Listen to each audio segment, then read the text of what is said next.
Finally, I convinced myself to spend more on what we really need. I finally got my new phone, first ever phone on my own. अभी इतना ज़्यादा excitement क्यों है आइए बताती हूँ। Thank you so much for listening me on 0.5 जिंदगी FM. मैं हूँ आयुषी और आज मैंने अपनी YouTube radio show good morning जिंदगी पे आप लोगों के साथ ये मेरी फ़ोन खरीदने की जर्नी के बारे में कुछ बातें शेयर करना चाहती हूँ। तो जब मैं छोटी थी ना तो सब लोगों के पास फ़ोन होते नहीं थे, पर जब मैं 10th और 11th स्टैंडर्ड में आई तो सब लोगों के पास मोबाइल हुआ करते थे। पर वो समय में मैं बहुत ज़्यादा पढ़ाकू थी तो मेरे कुछ उसूल थे कि मुझे 12th स्टैंडर्ड के बाद ही फ़ोन लेना है और मुझे ऐसा कुछ जेलसी वगैरह होता नहीं था। और उसी के बाद मैंने मेरा फर्स्ट फ़ोन लिया सैमसंग का, एकदम छोटू सा, बस 10,000 का। और तभी भी लोगों को वही लगता था कि क्या ये छोटू सा डिब्बा लेके घूमती रहती है, पर मुझे कोई फ़र्क नहीं पड़ता था क्योंकि तब भी से मेरी ख्यालात ऐसे ही थे कि फ़ोन के ऊपर ज़्यादा खर्चा नहीं करना चाहिए। उसके बाद थोड़ी हिम्मत बढ़ी, थोड़ी ज़रूरतें भी बढ़ी तो मैंने एक नया फ़ोन लिया, अगेन सैमसंग का, और वो था 16 to 17,000 के अराउंड का कुछ था। तो आप देख रहे हो धीरे धीरे मैं अपने आप को कन्विंस कर पा रही हूँ एज पर दी ज़रूरियात। फिर धीरे धीरे वो फ़ोन में भी मुझे थोड़ी बहुत इंटरनल स्टोरेज की तकलीफ होने लगी और तभी भी मैंने कंजूसी करने की सोची और नया फ़ोन नहीं लिया। फिर वही फ़ोन को बहुत ज़्यादा खींचने के बाद फाइनली आई रियलाइज कि मुझे नया फ़ोन लेना चाहिए। पता है क्यों? क्योंकि मुझे वीडियोस बनाने थे, क्योंकि मुझे अच्छे कैमरे से रिकॉर्डिंग करना था, जो सारी चीज़ें मेरे बिजनेस में काम आने वाली थी, मेरी काम में हेल्पफुल होने वाली थी। और इसी वजह से मेरा बहुत सारा काम रुका पड़ा था। और पता है ये सारी चीज़ कि मुझे फ़ोन लेना चाहिए, ये बात मुझे कब रियलाइज़ हुई? लॉकडाउन में। ये बात इसीलिए मैं आपको बताने की कोशिश कर रही हूँ क्योंकि ये सच में इम्पोर्टेंट क्यों है। क्योंकि लॉकडाउन में मुझे जब ये सारी चीज़ों की बहुत ज़्यादा ज़रूरत थी, जब मुझे मेरे काम को, मेरे बिजनेस को ऑनलाइन ले जाना था, तब मुझे सबसे ज़्यादा सही फ़ोन की ज़रूरत थी। तभी मेरे पास कोई ऑप्शन नहीं था कि मैं कोई नया फ़ोन लूँ। मुझे मेरे मम्मी या पापा के फ़ोन पर डिपेंडेंट रहना पड़ता था, और वो भी सिर्फ और सिर्फ मेरी एक जिद की वजह से और एक कंजूसाई की वजह से कि मुझे अभी नया फ़ोन नहीं लेना है, मैं फालतू का खर्चा नहीं करने वाली हूँ। और इसी सोच की वजह से पिछले 1 महीने से मैंने इंस्टा पे एक भी पोस्ट नहीं डाली है, एक भी वीडियोस नहीं बनाए हैं, और बहुत सारे ऐसे काम जो मैं बहुत ज़्यादा अच्छी तरीके से कर सकती थी और ये लॉकडाउन में से अपना बिजनेस बढ़ा सकती थी, वो काम रुका पड़ा है और मैं नहीं कर पा रही हूँ। अब ये बातें रियलाइज़ करने में कि ये चीज़ें बहुत ज़रूरी है, मुझे एक बुक का सपोर्ट मिला था। मैं एक बुक पढ़ रही थी धीरूभाई अंबानी की। उसमें उन्होंने कहा था कि हमें ना जो चीज़ों की सबसे ज़्यादा ज़रूरत होती है ना, वो चीज़ें सबसे पहले लेनी चाहिए अगर आपको सही बिजनेस करना है तो। और स्पेशली टेक्नोलॉजी वाली चीज़ में आपको हमेशा अपग्रेड रहना चाहिए।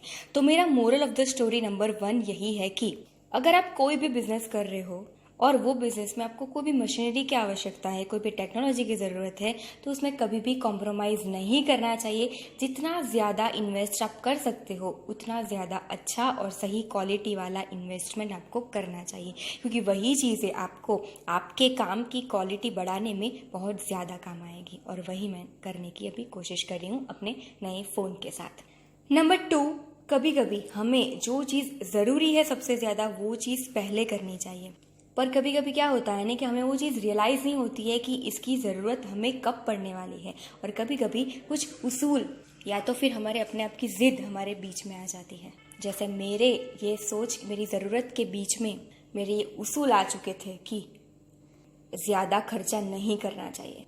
मैं उन लोगों की तरह नहीं हूँ जिन्हें अच्छे फ़ोन की ज़रूरत है, मैं ये फ़ोन से भी काम चला सकती हूँ। तो यही ज़िद, यही उसूल कभी कभी हमें अपने आप पे ही भारी पड़ सकते हैं। नंबर 3, कभी कभी किसी और की भी बात सुन लेनी चाहिए। पता है कैसे? मेरी मम्मी और मेरी सिस्टर, वो दोनों बहुत ज़्यादा शॉपहोलिक है और मैं एकदम कंजूस इंसान हूँ। और वो लोग, उनको कुछ चीज़ चाहिए तो ज़्यादा सोचते नहीं हैं, उनको अच्छा लगता है तो वो परचेस कर लेते हैं। और वही लोग पता नहीं अराउंड 1 साल से मुझे कह रहे थे कि नया फ़ोन ले ले, तुझे सबसे ज़्यादा ज़रूरत है अपने काम में। पर मैंने उनकी सुनी ही नहीं एक भी बात, क्योंकि मेरे दिमाग में उनकी यही इंप्रेशन थी कि वो लोग तो बोलते रहते हैं क्योंकि उनको अच्छा लगता है नई नई चीज़ें लेना। पर शायद मैं उनका ये नज़रिया देख ही नहीं पाई थी कि मुझे सच में ये सही तरीके से ज़रूरत में पड़ने पर काम आएगा। अगर उनकी बात सुन ली होती तो शायद लॉकडाउन में मैं बहुत सही तरीके से अपने बिजनेस को ग्रो कर पाती। तो ये 3 जो बातें थी वो मेरी फ़ोन लेना है ये बातों तक की, ये कन्विंस किया मैंने अपने आप को, तब तक की जर्नी थी।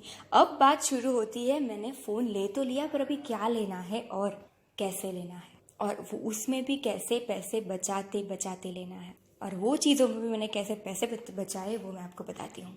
मैं बहुत ज़्यादा जुगाड़ू इंसान हूँ, तो मैंने बहुत सारी जगहों पे देखा। जैसे ही लॉकडाउन खुला मैंने ऑनलाइन भी देखा, बहुत ज़्यादा रिसर्च किया, और मेरे नियर बाई क्रोमा स्टोर में अराउंड 5 बार मैं गई हुई हूँ, और उसके बाद फाइनली आज मैंने फ़ोन परचेस किया है।